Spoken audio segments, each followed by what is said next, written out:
Lesson number 14, 10th science, part 1, sources of energy है ये lesson.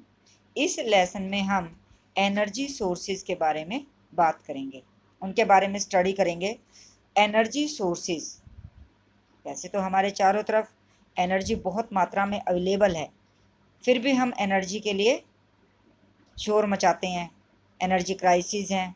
क्यों? क्योंकि जो एनर्जी अवेलेबल है वो यूजेबल फॉर्म में नहीं है। तो जो एनर्जी हमें चाहिए वो हमें यूजेबल फॉर्म में चाहिए। और एक सोर्स ऑफ एनर्जी हम किसे कहते हैं? A source of energy is one from which useful energy can be extracted और रिकवर्ड आइदर डायरेक्टली और by a conversion process.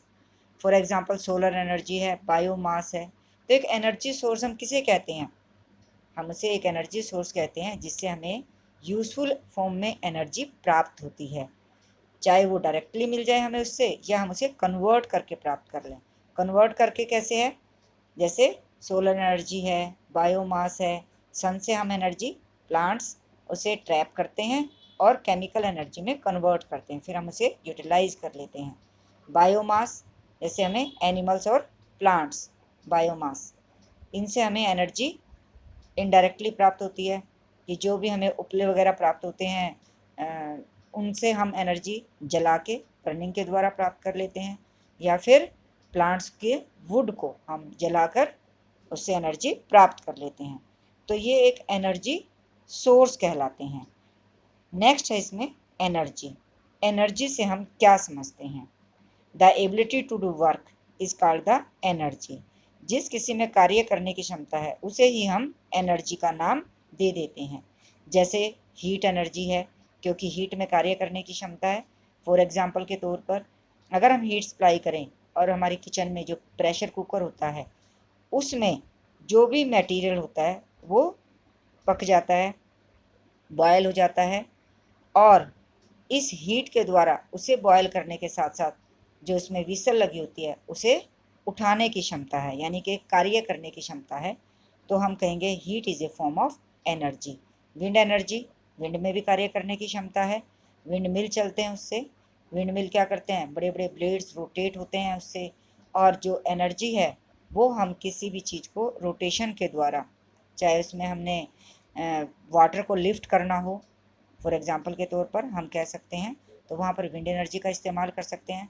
Sound energy, sound में भी कार्य करने की क्षमता है, इसलिए उसे भी साउंड एनर्जी का नाम दे सकते हैं। जैसे आजकल टॉयज़ आते हैं, हम क्लैपिंग करते हैं और टॉयज़ चल पड़ते हैं, तो sound is also a form of energy. तो ये सब क्या है? Sources, the form of energy. Good source of energy हम किसे कहेंगे? एक ऐसा सोर्स ऑफ एनर्जी जिससे हमें खूब सारी मात्रा में एनर्जी प्राप्त होती हो थोड़े से ही अमाउंट में बर्न करने पर। दूसरा, वो इजीली अवेलेबल हो। तीसरा, वो स्टोर किया जा सकता हो और एक जगह से दूसरी जगह आसानी से ट्रांसपोर्ट किया जा सकता हो।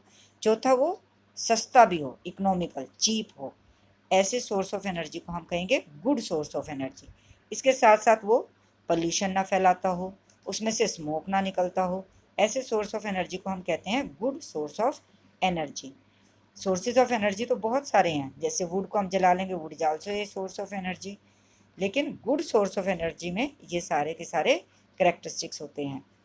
तो एक गुड सोर्स ऑफ एनर्जी, सभी इसमें अगर ये करेक्टरिस्टिक्स अवेलेबल हैं तो हम कहेंगे कि वो एक गुड सोर्स ऑफ एनर्जी है। इसमें नेक्स्ट है conventional sources of energy. Conventional sources of energy से मतलब है हमारा those sources of energy which are traditional. Traditional से मतलब जो हमारे नॉर्मल सोर्सेज ऑफ एनर्जी है, जो हम प्राचीन टाइम से यूज़ करते आ रहे हैं, उनमें सबसे पहले है फोसिल फ्यूल्स। फोसिल फ्यूल्स आपने देखा है कि हम कोयले के रूप में एनर्जी रिसोर्स को यूज़ करते आ रहे हैं। कोयला, पेट्रोलियम जिससे हमें पेट्रोल मिलता है, और बहुत सारे मटेरियल्स मिलते हैं हमें पेट्रोलियम से। रिफाइनरी में हम इसको पेट्रोल वगैरह प्रोड्यूस करके वहाँ से पेट्रोल को इस्तेमाल कर सकते हैं।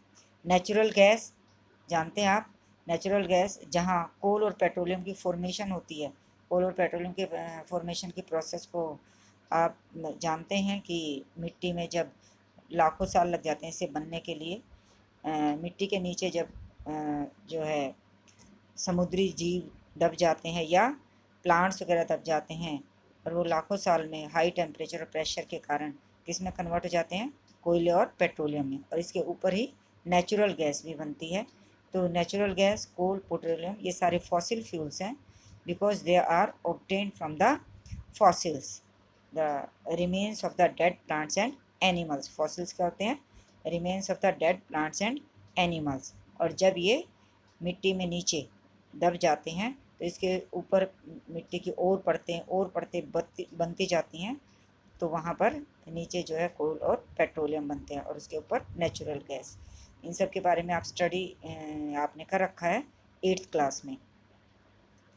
तो जो फॉसिल फ्यूल्स हैं वो हमारे मेन सोर्स ऑफ एनर्जी रहे हैं as a conventional sources of energy, क्योंकि फॉसिल फ्यूल से कंज्यूम होने वाली एनर्जी इतनी हाई लेवल पर इस्तेमाल हुई कि इससे इंडस्ट्रियल रिवोल्यूशन हुआ, क्योंकि इंडस्ट्रीज़ में कोयले से एनर्जी को प्राप्त करना विभिन्न प्रोडक्शंस के लिए, तो इससे लाइफस्टाइल जो है वो बेटर हो गया।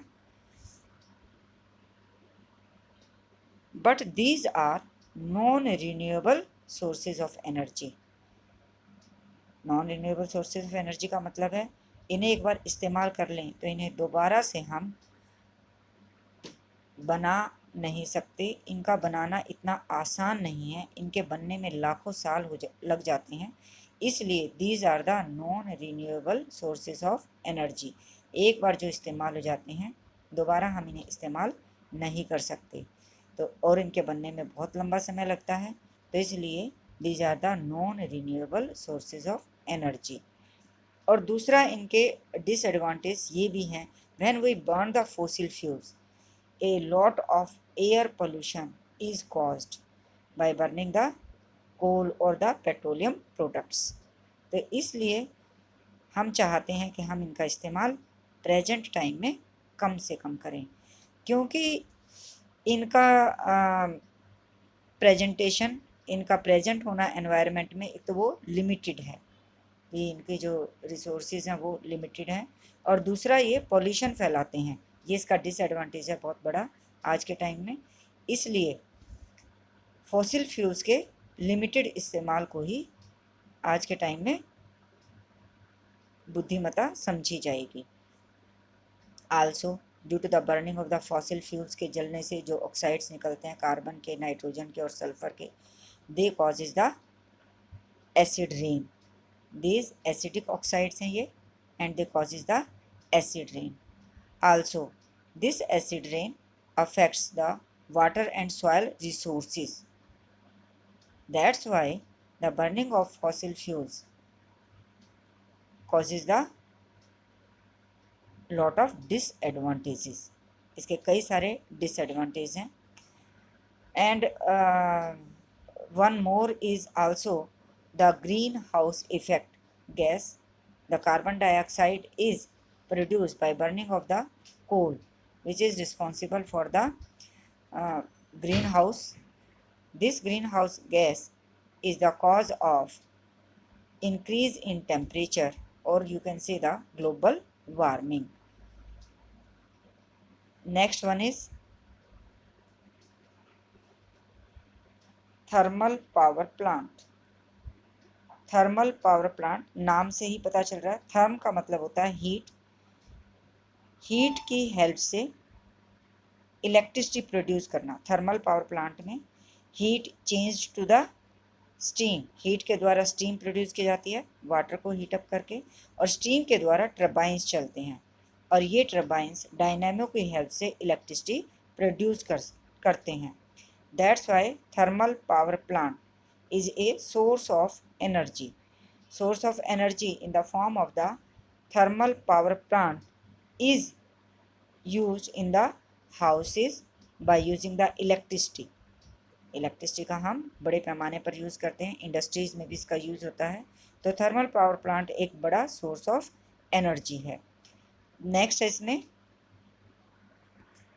Hydro power plant. Thermal power plant का आपको पेज नंबर 245 पे डायग्राम भी दिखा रखा है कि किस प्रकार से हम थर्मल पावर प्लांट के अंदर इलेक्ट्रिसिटी प्रोडक्शन करते हैं। थर्मल पावर प्लांट में जैसे एक ये मॉडल टाइप से दिखा रखा आपको स्मॉल स्केल पर, जो घर में भी हम इसको इलेक्ट्रिसिटी प्रोडक्शन के लिए इस्तेमाल कर सकते हैं कि हम कैसे थर्मल पावर प्लांट बना सकते हैं। कि प्रेशर कुकर में जो व्हीसल में से स्टीम निकलती है, उसमें हम पाइप के द्वारा उस स्टीम को एक टेनिस की बॉल पे, जो 3 शाफ्ट आपको दिखा रखे हैं, ये टेनिस की बॉल पे 3 ब्लेड्स लगा के हम इस तरीके से इसको रोटेट कर सकते हैं और इसकी शाफ्ट के द्वारा हम डायनेमो को रोटेट करके उसमें से इलेक्ट्रिसिटी प्रोड्यूस कर सकते हैं, जो कि हमारे बल्ब को बंद करने के काम आ सकती है। तो एक तरह का मॉडल है ये कि थर्मल पावर प्लांट के अंदर how we produce the electricity. ये चीज़ हमें यहाँ से पता चलती है कि हीट के द्वारा हम स्टीम प्रोड्यूस करते हैं और स्टीम के द्वारा टरबाइन चलाते हैं, टरबाइन डायनामो की हेल्प से इलेक्ट्रिसिटी प्रोड्यूस करते हैं। नेक्स्ट है इसमें हाइड्रो पावर प्लांट।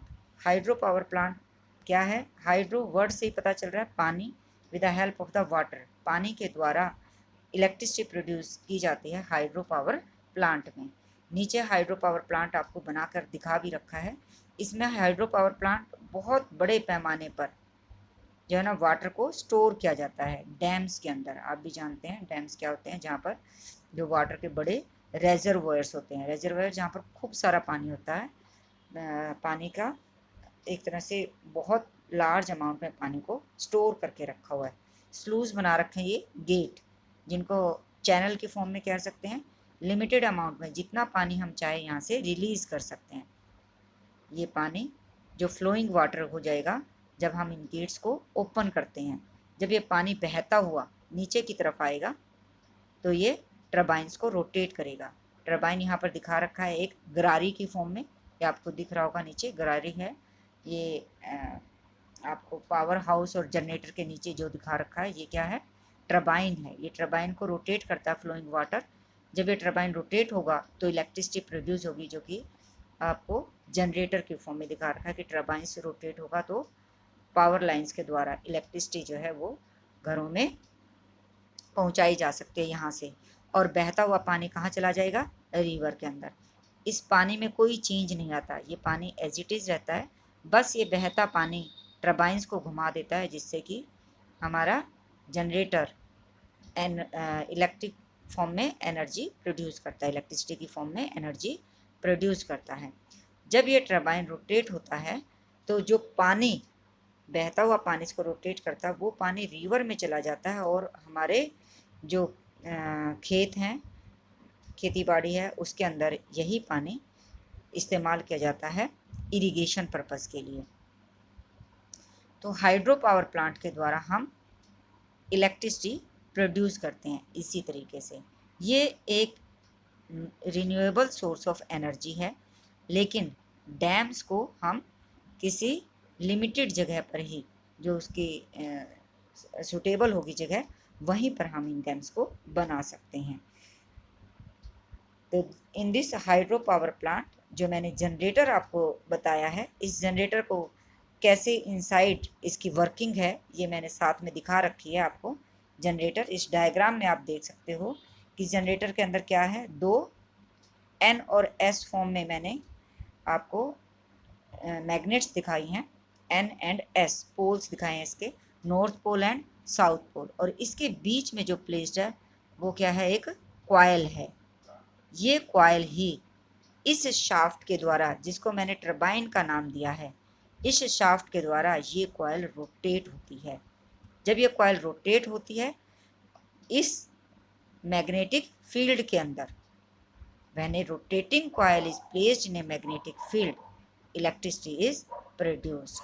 तो इसमें क्या होगा? इलेक्ट्रिसिटी बनेगी, जो कि दिखा रखे आपको नीचे। जब ये कॉइल रोटेट होगी तो इलेक्ट्रिसिटी जो है वो प्रोड्यूस होनी शुरू हो जाएगी, जिसे कि हम गैल्वेनोमीटर, जो नीचे मैंने आपको इस सर्किट में दिखा रखा है जी, गैल्वेनोमीटर।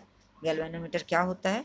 जो हमें किसी जगह पर प्रेजेंस ऑफ करंट के बारे में बताता है कि करंट वहाँ है तो गैल्वेनोमीटर की जो निडल है वो both side of the zero आप कह सकते हैं, द बोथ साइड पे वो मूव करेगी राइट या लेफ्ट में, और ये हमें इंडिकेशन देगी कि इस सर्किट के अंदर करंट है। तो current is here due to the electricity produced in the generator.